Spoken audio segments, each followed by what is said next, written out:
Hello student, आपका स्वागत है पीएल इंस्टीट्यूट पर। मैं हूं पन्नालाल बाणिया और आज अपन 4 फरवरी 2025 को एसएससी कांस्टेबल जीडी का मैथ्स पेपर सॉल्यूशन करेंगे, जो आपके फर्स्ट शिफ्ट में हुआ था सुबह 9 से 10 बजे के बीच में। उस पेपर का संपूर्ण एनालाइज करेंगे। अगर आपका 2026 में सिलेक्शन लेना है एसएससी जीडी में, तो ये पेपर आपके लिए बहुत कामगार साबित होगा। इसलिए इस पेपर को लास्ट तक जरूर देखें और अपने मित्रों के साथ भी शेयर कीजिए ताकि वो भी इसका बेनिफिट उठा सके। इसके अंदर प्रॉपर एग्जाम लेवल की फीलिंग आएगी आपको, तो इसलिए इसको शुरू से लेके लास्ट तक जरूर देखें। और अगर किसी प्रकार की कोई क्वेरी है तो आप नीचे कमेंट बॉक्स में भी लिख सकते हो। और वीडियो को अभी तक आपने लाइक नहीं किया तो फटाफट लाइक कर दो, अपने दोस्तों के साथ शेयर कर दो। और चैनल को सब्सक्राइब नहीं किया तो फटाफट सब्सक्राइब करके साथ में बेल नोटिफिकेशन अवश्य दबा लो, क्योंकि जिससे क्या होगा कि जो भी वीडियो डाला जाएगा उसका नोटिफिकेशन आपको तुरंत मिलेगा। अब चलिए हम चलते हैं पेपर की ओर कि पेपर किस लेवल का आया था आपके 4 तारीख को, 4 फरवरी 2025 को सुबह 9 से 10 बजे के बीच में जो एसएससी जीडी का पेपर हुआ था वो आया किस लेवल का था। तो उसमें देखो, सबसे पहला सवाल ये आया था कि 9 किलोमीटर की चाल से कोलकाता से अहमदाबाद जाता है तथा उसी मार्ग से 18 किलोमीटर प्रति घंटा की चाल से वापस आता है, तो पूरी यात्रा के दौरान उसकी औसत चाल कितनी है। तो औसत याद करने का फॉर्मूला क्या आता है, 2 x/x+y। यहां से आप फॉर्मूले में मान रखोगे 2 के 2, एक्स का मान पहली चाल यानी 9 इंटू दूसरी चाल 18 बटे 9 और 18 कितने हो गए 27। अब जिनसे कटते हैं उनसे काट दो, 9×3 = 27 और 3 से इसको काटोगे कितनी बार 6 बार, और 6×2 12 किलोमीटर प्रति घंटा उसकी एवरेज चाल आ गई। तो 12 किलोमीटर प्रति घंटा किस ऑप्शन में आ रहा है, बी नंबर ऑप्शन में। इसी प्रकार चलेंगे अगले सवाल में। दूसरा सवाल है कि 210 मीटर और 140 मीटर लंबाई वाली दो रेलगाड़ियां एक ही दिशा में क्रम से, पहली रेलगाड़ी 80 किलोमीटर प्रति घंटा की स्पीड से चल रही है, दूसरी रेलगाड़ी वो 150 किलोमीटर प्रति घंटा की चाल से चल रही है। पीछे से आ रही तेज चाल वाली रेलगाड़ी द्वारा दूसरी रेलगाड़ी को पूरी तरह से पार करने में कितना समय मिनटों में लिया। आपको टाइम है वो मिनटों में याद करना। तो सबसे पहले आप क्या करोगे, अब देखो समय याद करने का फॉर्मूला क्या होता है, दूरी बटा चाल। अब दूरी कितनी है, तो दूरी दोनों ट्रेनों की दूरी जुड़ेगी, तो सॉरी लंबाई जुड़ेगी। 210 और 140 कितने हो गए 350। अब 350 में आप क्या करोगे, अब देखो यहां से देखो दोनों एक ही दिशा में ट्रेनें जा रही है, इसका मतलब उनकी दूरी के सॉरी चाल के बीच का डिफरेंस लेंगे। एक ये 80 किलोमीटर प्रति घंटा, एक ये 150 किलोमीटर प्रति घंटा। तो 150 में से 80 घटाएंगे तो पीछे कितने बचेंगे 70, तो बट्टे 70। और ये किस में आया किलोमीटर प्रति घंटा, इसको बदलना है किस में, मीटर पर सेकंड में। तो मीटर पर सेकंड में बदलने के लिए 5/18 से गुणा करेंगे। अब 5/18 का मतलब तीसरा बट्टा कहां चला जाएगा, ऊपर। अब देखो ये वैल्यू किसकी आएगी, ये आपके सेकंड में आएगी, लेकिन हमें किस में याद करना, मिनट में, इसलिए 1/60 यानी वापस 60 का भाग देंगे तो मिनट में उतर आएगा। अब देखो इसको सोल्व करते हैं, तो सबसे पहले आप इसको काटोगे तो ये आपके 5 बार कटेगा और 5 से 5 काट दोगे। अब आपके सामने आया है क्या, 18/60। अब ये 6 के पाड़े से कट जाता है, 18 तिये 54 और 6 और 6 10, 10 के पाड़े से। अब 3 में 10 का भाग दोगे तो 0.3 मिनट। जो कौन सा ऑप्शन मारा, ए नंबर ऑप्शन में, तो इसका ए नंबर ऑप्शन राइट हो गया। इसी प्रकार तीसरा सवाल है कि वार्षिक साधारण ब्याज की दर पर विपुल है वो 5,400 की राशि का निवेश करता है और विजय है वो 9,400 राशि का निवेश करता है। यदि 5 वर्ष के अंत में विजय को विपुल से 840 रुपए अधिक ब्याज प्राप्त होता है। अब ये अधिक ब्याज क्यों मिलता है, अधिक ब्याज इसलिए मिलता है कि इसकी राशि है ना इससे ज्यादा है। कितनी राशि ज्यादा है, 4,000 रुपए राशि ज्यादा है। देखो 94 में से 5400 जब आप घटाओगे तो इन दोनों के बीच का डिफरेंस कितना है, 4,000। यानी 840 रुपए ये ब्याज मिला नहीं है, किस पे मिला है, ये आपके 4,000 पे मिला है। अब आपको याद क्या करना है, अब हमें क्या याद करनी है, दर। और दर याद करने का फॉर्मूला क्या होता है, दर याद करने का फॉर्मूला होता है भाई साधारण ब्याज इंटू 100 बटा मूलधन। और मूलधन ये 840 किस पे मिले, 4,000 पे, तो मूलधन 4,000 लेंगे इंटू समय। समय कितना था, 5 वर्ष। अब यहां से जिनसे कटते हैं उनसे काट दो, तो 4 जीरो से ये 3 जीरो से 3 जीरो कट जाएगा और इससे काटोगे तो आप 21 बार काटोगे। तो क्या आ गया, 21/5। अब क्या करो, जब 5 का भाग देना होता है ना तो ऊपर वाले नंबर को दुगुना कर दो और एक संख्या छोड़ के पॉइंट लगा दो। तो 21 का दुगुना कितना होता है, 42। और इसमें एक संख्या छोड़ के पॉइंट लग गया, यानी 4.2% क्या आ गई, दर आ गई आपकी, जो आपके ए नंबर ऑप्शन में। इसी प्रकार इसका चौथा सवाल है। अब आप क्या करोगे, सबसे पहले ये कोष्टक सरल करोगे और इस कोष्टक में भाग है तो 48 में 8 का भाग दोगे तो भाग कितनी बार जाएगा, 6 बार, इंटू 49 में 7 का भाग 7 बार, 40 में 4 का भाग 10 बार, और 7 में से 3 गए तो पीछे बच गए 4। अब देखो सबसे पहले गुणा करेंगे तो 10 को 40 से 4 से गुणा करने पे 40 और 40 में 7 जोड़ने पे 47। अब 6 को गुणा 47 से करेंगे तो 6 7 42, यानी इकाई के स्थान पे 2 आएगा जो आपके ए नंबर ऑप्शन में आ रहा है। इसका मतलब यहां से हमने राइट आंसर ए ऑप्शन कर दिया। इसी प्रकार पांचवा सवाल है कि दो संख्या 4:9 के अनुपात में यदि छोटी संख्या 24 है तो दोनों संख्याओं का अंतर बताओ। अब छोटी संख्या, ये छोटी संख्या क्या बता रहा है, 4, अपन छोटी संख्या क्या बता रहे, 24, तो छोटी संख्या बटे छोटी संख्या, ये क्या बन गया, जोड़ा। अब हमें याद क्या करनी, अब हमें दोनों का अंतर याद करना है। यहां से अंतर कितना आ रहा है, यहां से अंतर 5 का आ रहा है तो इंटू 5 से कर देंगे तो ये 6 बार और 6 पंजे 30, यानी इसका आंसर क्या आएगा, 30। इन दोनों की संख्याओं के बीच का अंतर कितना है, 30 है। इसी प्रकार छठा सवाल है कि मदार के दो पोते कौन कौन, केतन और तुषार है। 11 वर्ष का तो कौन है, केतन है। केतन को मदार की संपत्ति से कुछ धनराशि मिलती है और 12 वर्षीय तुषार को बाकी धनराशि मिलती है। अब एक तो 11 साल का, एक है 12 साल का। अब 11 साल वाला 12 साल वाला, आगे ये सवाल वाला क्या कह रहा है, लेकिन केतन और तुषार को धनराशि तभी मिलेगी जब वो 22 वर्ष के हो जाएंगे। जब वो 22 साल कंप्लीट कर लेंगे तब उन्हें वो धनराशि मिलेगी। तब तक धनराशि कहां रहेगी, बैंक में जमा रहेगी और उस पर वार्षिक रूप से चक्रवर्ती ब्याज है वो 8% से लगेगा, 8% से उन्हें ब्याज मिलेगा। उसने क्या किया, बैंक में जमा करवा दी। एक 11 साल का है, एक 12 साल का है, उनको बोल दिया जब आप 22 साल के कंप्लीट हो गए ना, भाई जितने साल के आज हो, लेकिन जब आप 22 साल के कंप्लीट हो जाओगे उस दिन आपकी राशि बैंक से निकाल के दूंगा। तब तक आपके बैंक में जमा रहेगी और बैंक की दर क्या लगा दी, 8% प्रति वर्ष, और चक्रवर्ती ब्याज है। 22 वर्ष के हो जाते हैं तो उन्हें समान धनराशि मिलती है। अब जब वो जो ही वो 22 साल के कंप्लीट होते हैं उन्हें बराबर राशि मिलती है। अब देखो एक तो है आपके कौन, केतन, एक तो एक केतन और दूसरा कौन सा है, तुषार। अब केतन और तुषार जब 22 साल के कंप्लीट हो जाते हैं ना तो इन्हें राशि है वो क्या है, दोनों को बराबर मिलती है। अब बराबर मिलती है इसका मतलब जब उन्होंने राशि दी, इसका मतलब केतन को राशि, केतन कितने साल का, 11 साल का, इसका मतलब उसको राशि ज्यादा रहेगी, 11 साल बैंक में रहेगी। लेकिन 12 साल वाले के कितने रहेगी, 10 साल राशि रहेगी। कितने साल रहेगी, 10 साल। इसका मतलब 12 साल वाले के तो 10 साल रहेगी और 11 साल वाले के 11 साल रहेगी। इसका मतलब इसकी राशि ज्यादा रहेगी बैंक में, इसको मतलब इसको ब्याज ज्यादा मिलेगा, इसको कम मिलेगा। तो राशि क्या होगी, इसको ज्यादा मिलेगी, इसको कम मिलेगी। अब राशि 8% दर है, 8% की फ्रैक्शन वैल्यू होती है आपके 2/25, 2/25, यानी एक को मिलेगा 25 रुपए, एक को मिलेगा 2 बढ़ा के 27 रुपए। तो अब 25 किसको मिलेगा और 27 किसको मिलेगा, तो 11 साल वाले को राशि ज्यादा रहेगी बैंक में। 11 साल वाला कौन है, केतन, इसलिए उसको राशि क्या है, ज्यादा रहेगी, इसलिए उसको कम मिलेगी। नहीं, इसको तो 25 रुपए मिलेगा और इसको मिलेगा आपके 27 रुपए।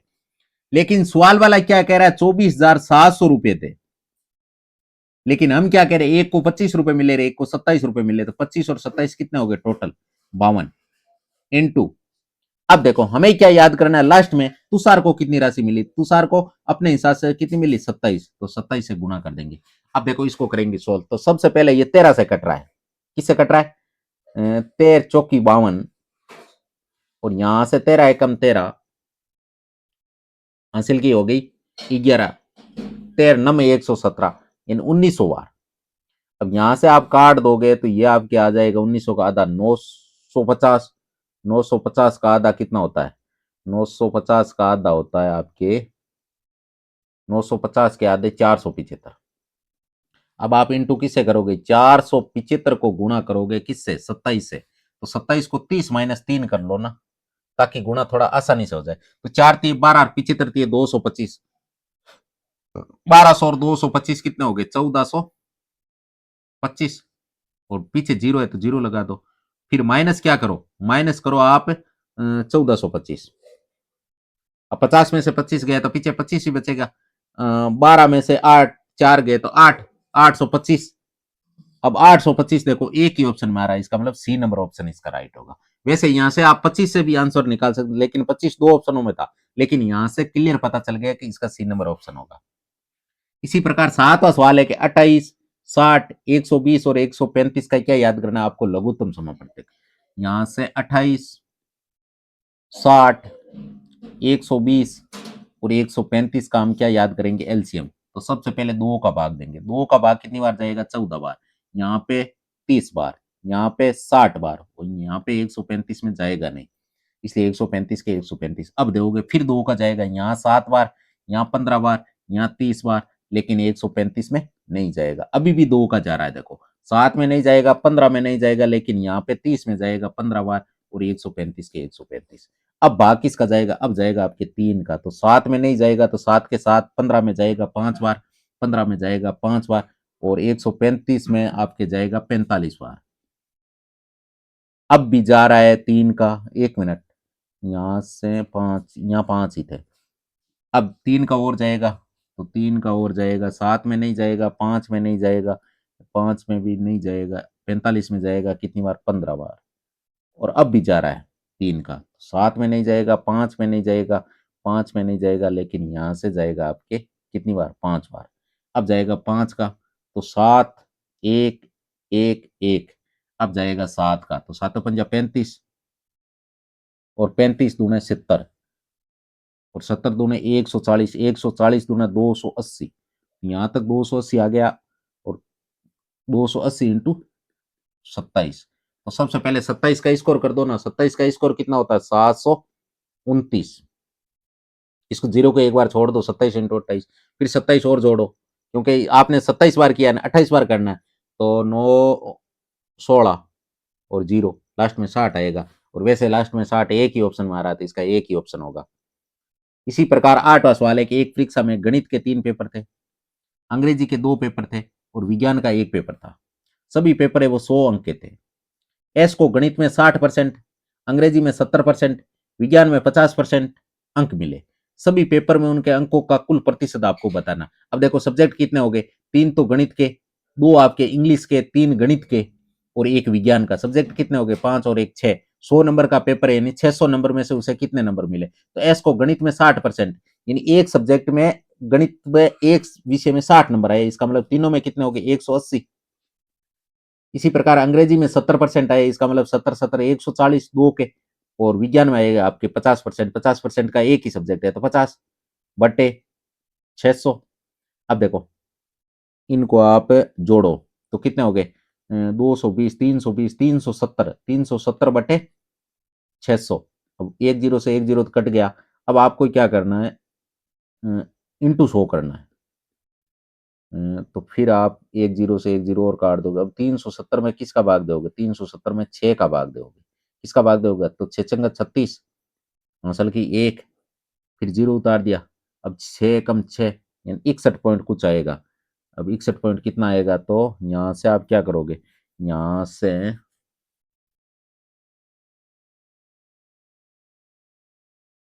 से क्या आएगा, यहाँ से आपके 6 कम 6, और पीछे बच गए 4 पॉइंट लगे हुए जीरो, तो 6 चंगा 36, फिर 4, फिर 6 चंग 36 यानी 61.66 आएगा, जो आपके कौन से ऑप्शन में आ रहा है, 61.66 लिखो और 61.67 लिखो। एक्चुअल में उत्तर ये 61.67 ही आता है, क्योंकि एक बार इसको 7 बढ़ा के लिखा जाता है। इसी प्रकार इसका ए नंबर ऑप्शन हो गया। इसी प्रकार अब चलते हैं अगले सवाल के अंदर। 9वां सवाल है कि एक विद्यार्थी को एक पुस्तक की खरीद पर निम्नलिखित 4 ऑफर मिल रहे थे। कितने ऑफर मिल रहे थे, 4। अब 4 ऑफर में से पहला ऑफर क्या था, 20% की छूट के बाद में 20% की छूट और दी गई। दूसरा ऑफर है कि 25% की छूट देके 40% की छूट दी गई। तीसरा ऑफर है कि पहले 30% की छूट दी, फिर 10 की दी। चौथा ऑफर है कि पहले 5% की दी, फिर 35% की दी। अब ये कह रहा है कि इस ऑफर के अंदर सबसे अधिक छूट किस में मिली। तो सबसे पहले अगर इस टाइप का सवाल आता है, सबसे पहले छूट को जोड़ो, तो 20 20 40, 25 15 40, 30 10 40, और 5 35 40, इसका मतलब सबका योग 40 हो रहा है। इसका मतलब अब आप क्या इसके अंदर डिफरेंस देखो, तो इसमें डिफरेंस कितने का, 0% का। इसमें डिफरेंस कितने का है, इसमें आपके 10% का है। इसमें डिफरेंस कितने का है, इसमें आपके 20% का डिफरेंस है, और इसमें कितने का है, 30% का। अब यहां से आपको डिफरेंस निकालने के बाद में ऐसी सिचुएशन बनती है, जिनका योग है वो बराबर आता है, और जिसका डिफरेंस ज्यादा होता है ना, वही आंसर होता है। इसका मतलब 4 वाली स्कीम है ना, वो सबसे ज्यादा पावरफुल है। 4 नंबर स्कीम सबसे ज्यादा पावरफुल है। इसी प्रकार अगला 10वां सवाल है कि दो संख्याओं का एचसीएफ आपको 11 दे रखा है और उनका योग है वो 132 दे रखा है। दोनों संख्याएं 42 से बड़ी है तो दोनों संख्याओं के बीच का अंतर बताओ। अब देखो एचसीएफ अगर आपको 11 दे रखा है, इसका मतलब 11 दोनों संख्याओं में कॉमन है, यानी 11 ए और 11 बी दोनों नंबर इस प्रकार से 11 ए और 11 बी। अब दोनों संख्याओं का योग कितना है भाई, इन दोनों को जोड़ोगे तो आपको 132 मिलेगा।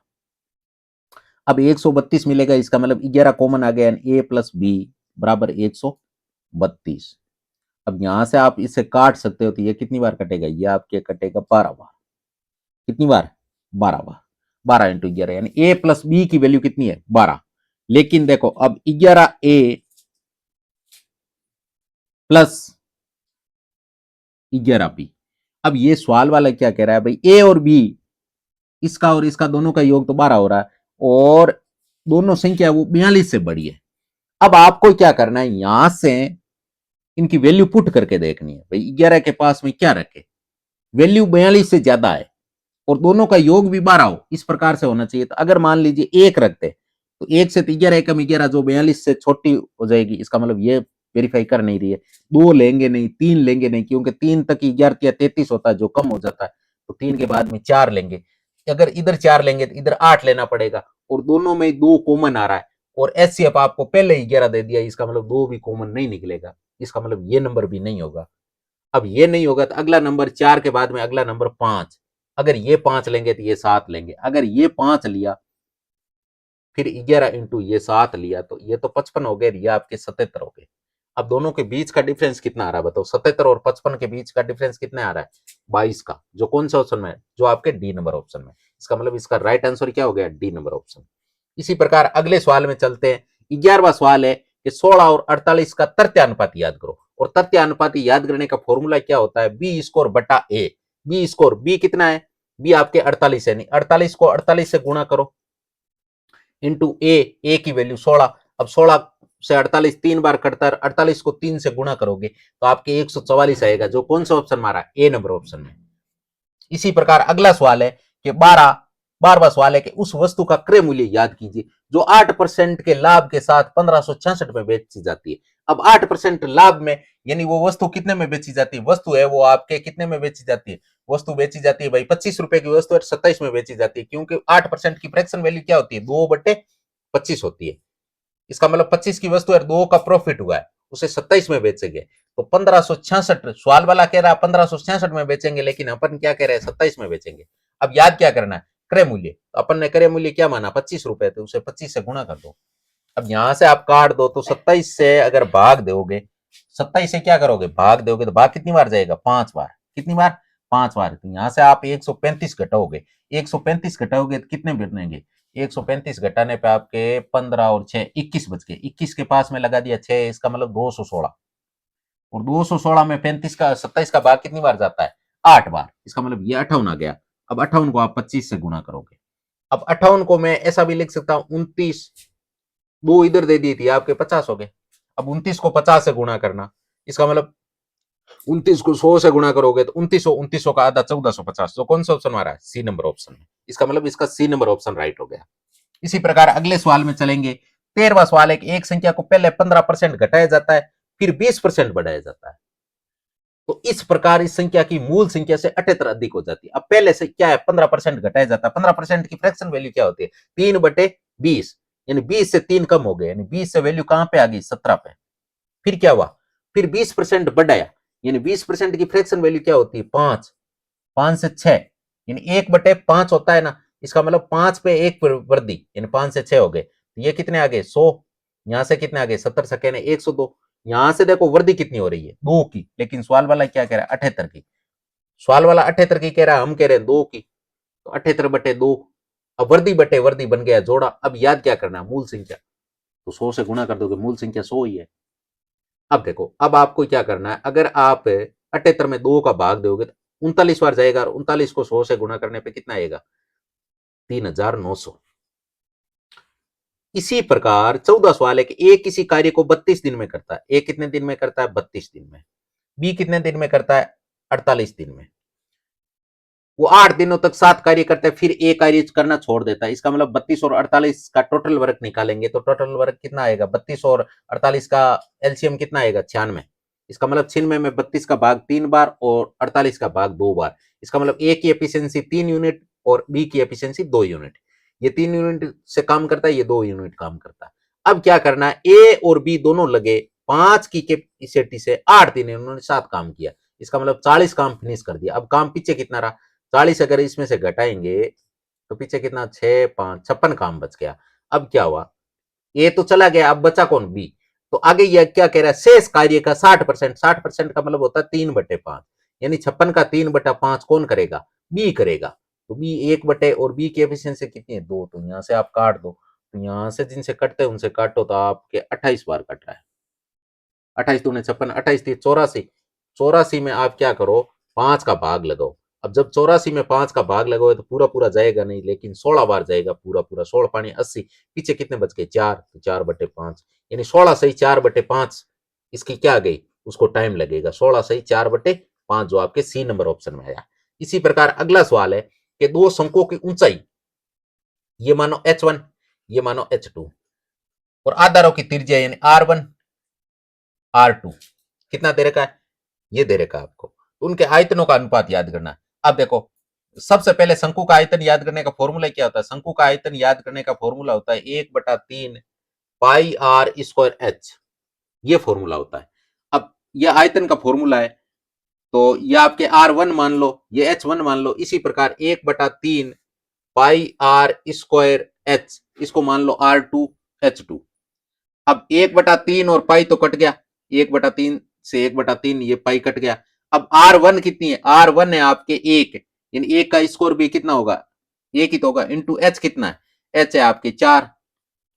इसी प्रकार इधर से R2 कितनी है, R2 है आपके 2, 2 का स्क्वायर इंटू H2 कितनी है, H2 है आपके 3। यहां से जिनसे कटते हैं उनसे काट दो, तो ये तो आपके 4 एकम 4 हो गया, और ये आपके 2 की घात 4 × 3, तो 4 से 4 कट गया। इसका मतलब अनुपात क्या आ गया, 1/3।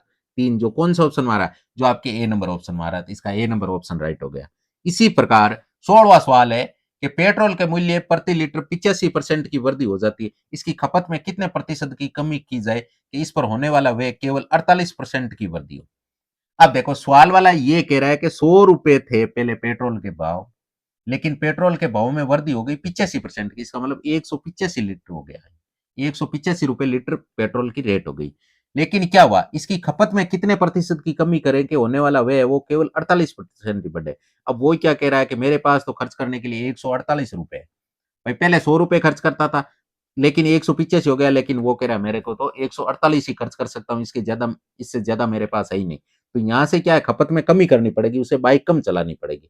अब बाइक कम कितनी चलाएगा, तो 185 से 148, तो बीच में डिफरेंस कितना आ गया, 35 और 2 37 का, ये आया किस पे, 185 पे, इंटू 100, तभी तो आपको ये खपत मिल लेगी। अब 37 के पाड़े से जब काटोगे तो 5 बार कटेगा, 37 पानिया 185 होता है, और आप 5 से इसको काटोगे तो ये 20 बार कटेगा। इसका मतलब फ्रैक्शन क्या आ जाएगी, यानी वो खपत कितनी आएगी, 20%।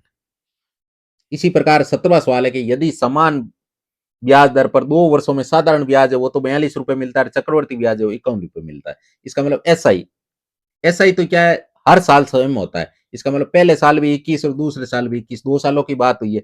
लेकिन कंपाउंड इंटरेस्ट बढ़ जाता है, सीआई है ना, या आपके पहले साल तो 21 है, पहले साल सीआई और एसआई दोनों बराबर होता है, लेकिन दूसरे साल क्या हुआ, 51 है 2 साल का। इसका मतलब दूसरे साल में वृद्धि कितनी हो गई, दूसरे साल में ये 30 रुपए लगा। पहले साल तो 21 लगा, दूसरे साल 30 लगा। 30 क्यों लगा, यहाँ पे देखो 21 है, यहाँ पे 30 है, इसका मतलब 9 का डिफरेंस ये क्यों आया, क्योंकि ये जो ब्याज हुआ था ना 21 रुपए, इस ब्याज पे ब्याज लगा है, तो बट्टे 21 इंटू। अब आपको याद क्या करना, अब हमें याद करना मूलधन। तो सबसे पहले ये दर याद कर लेते हैं। तो यहां से देखो 3 3 9 और 7 3 21, इसका मतलब 300/7% क्या आ गई, दर आ गई। अब हमें याद क्या करना है, मूलधन। मूलधन करने का फॉर्मूला क्या होता है, मूलधन याद करने का फॉर्मूला होता है साधारण ब्याज। साधारण ब्याज कितना, 21, 21 इंटू 100 मूलधन। मूलधन तो हमें याद करना दर इंटू समय। दर कितनी है, 300, तीसरा बट्टा कहां चला जाएगा, ऊपर, इंटू समय कितना है, 1 साल, 21 रुपए 1 साल का, इसका मतलब 1। अब जिनसे कटते हैं उनसे काट दो, 2 जीरो से 2 जीरो गए और इससे आप काटोगे तो ये कितनी बार कटेगा, 7 बार, और साथ ही 49 रुपए। इसका मतलब मूलधन कितना गया, 49 रुपए। इसी प्रकार अगला सवाल है कि एक बेईमान दुकानदार अपने सामान को क्रय मूल्य पर बेचने का दावा करता है। वो बोलता है कि मैं माल है ना वो क्रय मूल्य पर ही बेचता हूँ, लेकिन वो ऐसे बाट का उपयोग करता है जिसका वजन वास्तव पर उस पर लिखे वजन से 46% कम है। इसका मतलब यानी वो 100 का दावा कर रहा है लेकिन आपको 46 कम तोल के 54 रुपए का दे रहा है, तो उसका लाभ प्रतिशत। या आपसे दावा तो वो कितने का कर रहा है, 100 रुपए का, लेकिन आपको दे कितने का रहा है, 46 का, इसका सॉरी 54 का। इसका मतलब वो बेनिफिट कितना कमा रहा है, 46 रुपए का। 46 रुपए का बेनिफिट किस पे, क्रय मूल्य, उसके खपत कितने हो रहे हैं, उसके खपत हो रहे हैं 54 रुपए इंटू 100। अब यहां से कटते हैं उनसे काट दो तो ये 23 बटे 27 इंटू 100। अब कोई कटने वाली है नहीं, इसका मतलब 2300 में आपको 27 का भाग ही देना पड़ेगा। अगर 27 का भाग दोगे तो कितनी बार जाएगा, तो 27 कितनी बार जाएगा आपके, 27 27 8 216 होता है। इसका मतलब यहां से आपके 14 मिल गए। अब 27 पानी है यानी 85 बार पूरा पूरा जाएगा, और पीछे से आपके एक ही ऑप्शन में थी। इसका मतलब 85 और 5 सही, 5/27 यही तो ऑप्शन आएगा। 19वां सवाल है गोपाल, ये लो गोपाल प्लस अक्षय, ये लो अक्षय, और फिर कौन है, अतुल, ये लो अतुल। इन दोनों की, तीनों की औसत वायु कितनी है, 46 किलो। इसका मतलब तीनों का औसत टोटल वेट कितना हो गया, 46 को 3 से गुणा करोगे तो 45 को 3 से पे गुणा करने पे 135, 135 और 3 138, 138 किलो तीनों का वेट आ गया। यदि गोपाल और अक्षय, गोपाल प्लस अक्षय, इन दोनों का वेट कितना है, 40 किलो औसत है, तो दोनों का कितना हो गया, 80। इसी प्रकार आगे किसका दे रहा है, अक्षय और अतुल, अक्षय प्लस अतुल, इन दोनों का वेट कितना आ गया, इनका 80 आ गया, इनका आ गया आपके 45 45 90। अब देखो यहां से आपको क्या याद करना, अक्षय का भार कितना वो बताना। तो यहाँ पे तीनों का वजन दे रखा है, यहाँ दो दो का दे रखा है। अब सबसे पहले अगर अपन गोपाल की वेट निकाल लें, अब हमें तो अक्षय का निकालना है, तो या तो अक्षय का पहले गोपाल का निकाल लो या अतुल का निकाल लो, जिसका जिसकी मर्जी उसका निकाल सकते हो आप। अगर आप अक्षय का निकालोगे तो यहां से उसका मान इसमें अक्षय का रख देंगे, तो किसका आ जाए, सॉरी अतुल का अगर निकालेंगे तो यहां से अगर अतुल का मान रखेंगे तो बाकी अक्षय का बच जाएगा, यहाँ से नहीं तो फिर यहाँ से, तो पहले गोपाल की निकालते। अगर गोपाल की निकालते तो यहाँ से 90 घटा लो, भाई इसमें गोपाल है नहीं, तो इसमें गोपाल आ जाएगा, तो गोपाल की एज कितनी आ जाएगी, इसमें आ जाएगी 48। अब गोपाल कितने साल का है, 48 का, लेकिन हमें किसकी निकालनी है, अक्षय की, और दोनों का वजन कितना है, दोनों का वजन है आपके 80 किलो, 80 में से 48 घटा लो, तो पीछे किसकी बच जाएगी, अक्षय की बच जाएगी। अक्षय की कितनी आ जाएगी, अब आपके अक्षय की आ जाएगी 32, कितने किलो, 32 किलो, जो आपके ए नंबर ऑप्शन में। इसी प्रकार इसका 20वां सवाल है कि 4 अंकों की सबसे बड़ी संख्या याद कीजिए जो 15 25 40 75 से क्या हो, पूर्णतः विभाजित। तो सबसे पहले 4 अंकों की संख्या, सबसे पहले क्या करेंगे, इसका हम निकालेंगे एलसीएम। इसका 15 25 400 और सॉरी 40 और 75, इन सब का एलसीएम निकालेंगे। तो एलसीएम निकालेंगे तो इसमें देखो 2 का भाग जा रहा है क्या, 15 में नहीं जाएगा, 25 में नहीं जाएगा, लेकिन 20 में 40 में जाएगा 20 बार, और 75 में नहीं जाएगा। अभी 2 का जा रहा है यहाँ 15 में, 25 में, इसमें जाएगा 10 बार, और यहाँ पे 75 में नहीं जाएगा। अभी 2 का जा रहा है, 15 में नहीं जाएगा, 25 में नहीं जाएगा, लेकिन इसमें 5 बार जाएगा, और ये 75 का 75। अब जाएगा 3 का, 5 दिए 15, 25 में नहीं जाएगा, 5 में नहीं जाएगा, और इसमें जाएगा 25 बार। अब देखो अब भाग केवल 5 का जाएगा, तो यहाँ से 1, यहाँ से 5, यहाँ से 1, यहाँ से 5। अब बाकी इसका जाएगा 5 का, तो 1,1,1,1, यहाँ से देखो पूरा कर दिया। ये कितने हो गए, ये आपके 25 25 थी, 75 दूने 150, 150 दूने 300, 300 दूने 600। इसका मतलब इसका एलसीएम कितना आ गया, इसका एलसीएम आ गया 600। अब क्या है, 600 ऐसा नंबर लो कि इन नंबरों में से 600 किस में भाग जा रहा है, 600 का जा रहा है, इसका मतलब पीछे डबल जीरो आना चाहिए, तो आपके सी नंबर ऑप्शन आएगा। क्योंकि 4 अंकों की सबसे बड़ी संख्या 999 होती है, लेकिन 999 में जाएगा नहीं, ऐसा नंबर 9600 आएगा जिसमें पूरा पूरा इन संख्याओं का भाग जाएगा। पूरी सब संख्याओं का जाना चाहिए। इसका मतलब पहले हमने इसलिए एलसीएम निकाला, एलसीएम का भाग इसमें जा रहा है, इसका मतलब इन संख्याओं का भी जा रहा है। हाँ, तो इसी के साथ ये आपके पेपर कंप्लीट हुआ। अगर आपको आज का पेपर अच्छा लगा है तो इसे वीडियो को लाइक शेयर एंड चैनल को सब्सक्राइब कर लीजिए और अपने दोस्तों के साथ भी शेयर कीजिए। और अगर आपको इस प्रकार का कंटेंट चाहिए तो आप नीचे कमेंट में भी बता सकते हो।